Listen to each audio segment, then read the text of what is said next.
Hi everyone, so we're going to take on the final boss of the game today, Majora's Mask and his other little forms.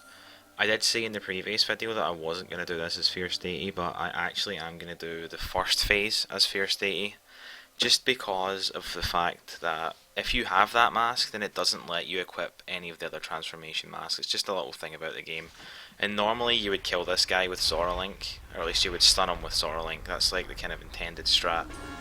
But it's not possible because it won't let me equip the mask, so I'm going to have to do this as Fierce Deity. I'm just going to quickly prove that though. Like if I equip any of these three, they're all greyed out, so this will also give me a chance to show off what it's like to fight with the Fierce Deity mask anyway. You see how sort of OP it is. I can just target and hit it.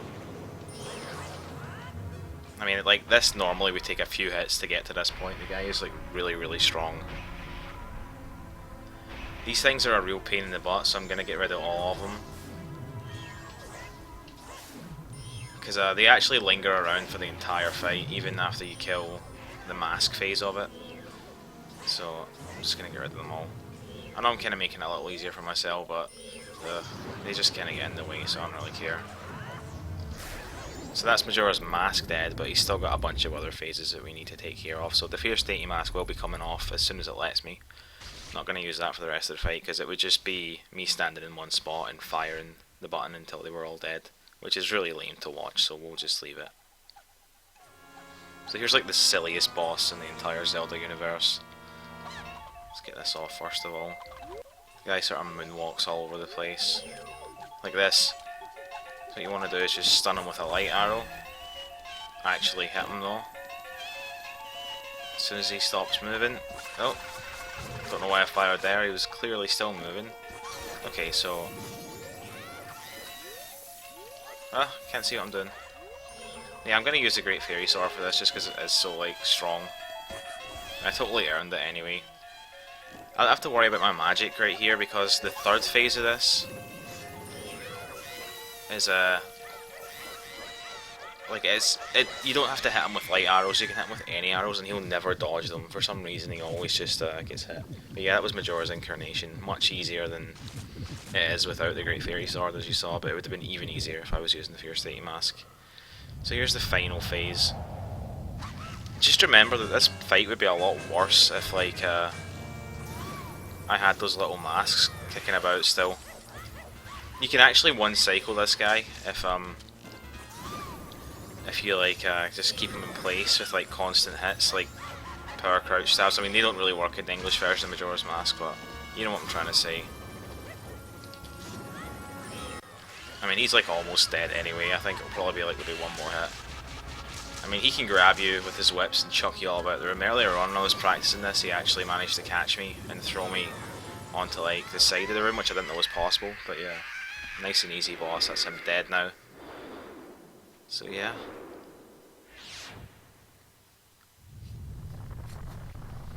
That is the end of the game. It has been completed 100%.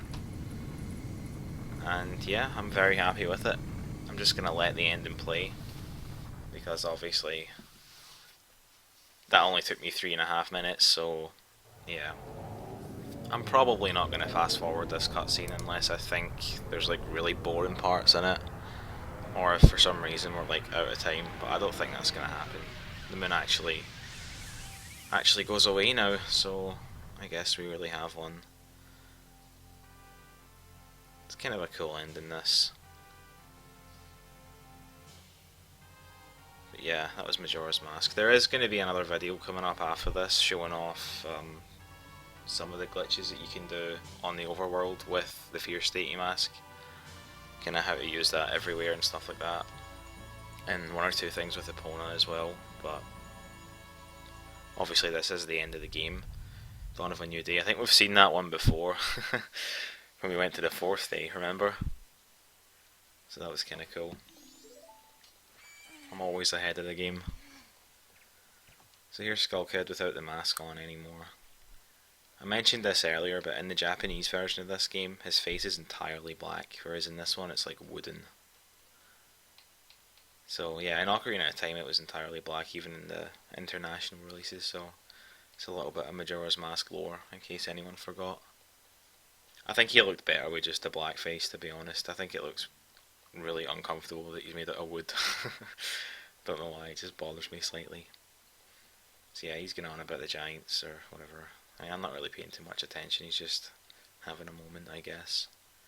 It's funny because in the background of this area there's a cutscene trigger that I still haven't triggered. You know, the one where it shows like the fairies meeting Skull Kid and whatever.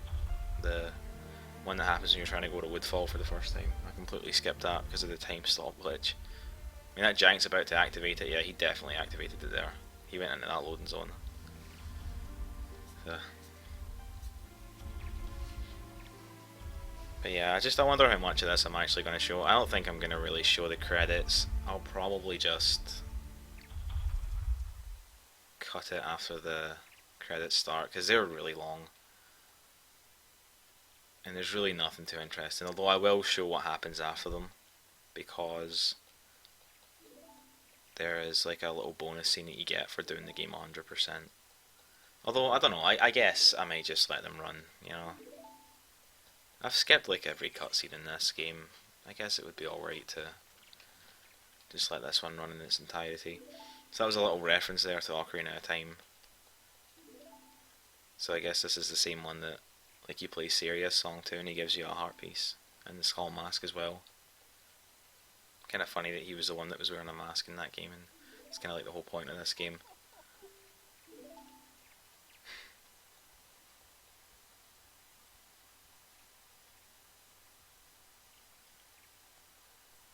Yeah, the guy's got a lot of masks on his thing. It's like an Elvis mask at the bottom there, I think.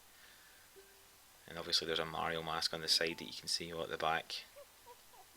See if we get a better view of it. Yeah, there it is. It literally is a Mario mask. It's got an M on it. It's not just like something that looks like it.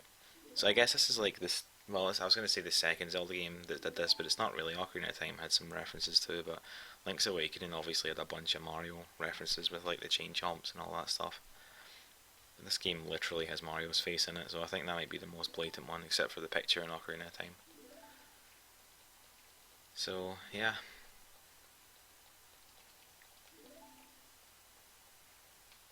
I don't like these videos at like the end of a series because normally I just don't really have too much to say. Normally I'm explaining something or complaining about something, but it's pretty much over now, you know, like I do need to let the entire ending play though, because the game won't save the fact that I have the Fierce Deity mask unless like it gets to the very end screen. I found this out years ago, I guess, but like if you play the Song of Time in the Majora fight, it does let you play it, it does let you save the game, go back to day one. It will save, but you won't have the Fierce Deity mask. I think you still have the heart pieces that you get on them in though. But yeah, pretty long credit section coming up here. I'm trying to remember if like the actual scenes that you see during the credits are different based on 100%. They might be different based on like how much of the Bomber's Notebook you've done or how many masks you have or what have you. But yeah, oh well. So that's like the song that we played in Zora Hall, remember? I kind of taught them how to do it, and there's me playing it in the background. Oh well. Yeah, I'm gonna fast forward this bit, it's annoying me. There's really no need to sit through it. Same kind of ending that Ocarina of Time had, where it just shows all the areas.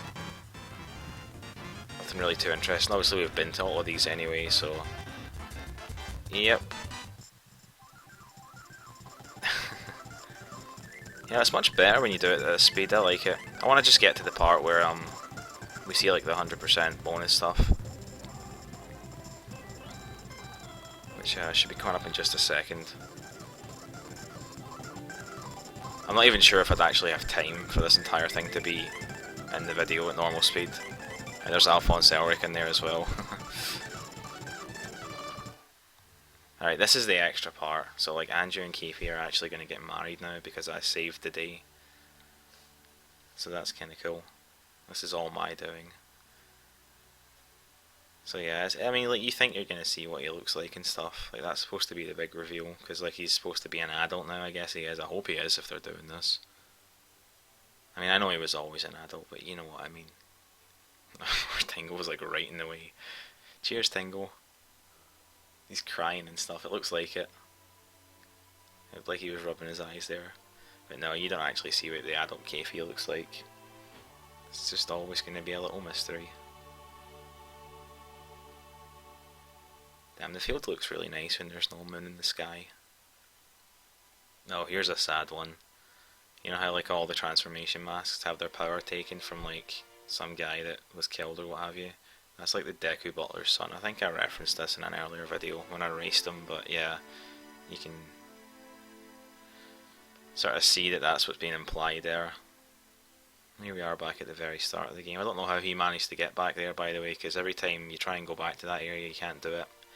I guess that's something else I might show off in the next video. I don't think I've done it yet. Just the fact that you can get back to the starting area, but there's only a certain point you can get to. Anyway, Link's just going to ride off into the distance now.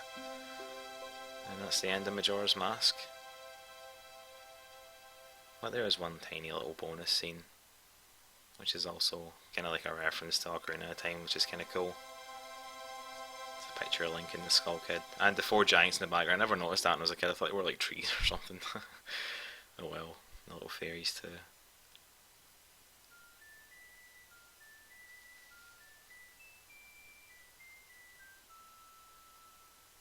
And that's it. That's the end of the game. I'm pretty sure you don't need to reset here. I think it will eventually just go back. I mean, I'm pressing the buttons right now, but I don't actually remember. Obviously, I did say earlier that I know that it saves here, so I'm going to fast forward it and just see if anything happens. Yeah, it doesn't look like it, so we'll just reset the game. We'll have a look at our file and make sure it actually does have everything. It should do. It's actually the second file. Yeah, as you can see, it's got all the hearts and stuff. I'm still missing. Well, not missing one, but like, I've taken damage or what have you. That must have been before it. We're back to the start of day 1. And I should have the Fierce Deity mask in my inventory now. Yeah, in fact, it's still on my C button, so there you go. Majora's Mask 100% completed with glitches. I hope you've all enjoyed this series, but don't forget that there is going to be another video coming up showing off some of the more miscellaneous glitches that don't really affect the routes that I was taking, or don't really speed up dungeons or anything, but are still like really cool, and a lot of them are pretty well known as well. So I'll definitely see you all in the next video for that. Thank you for watching, and I'll see you then.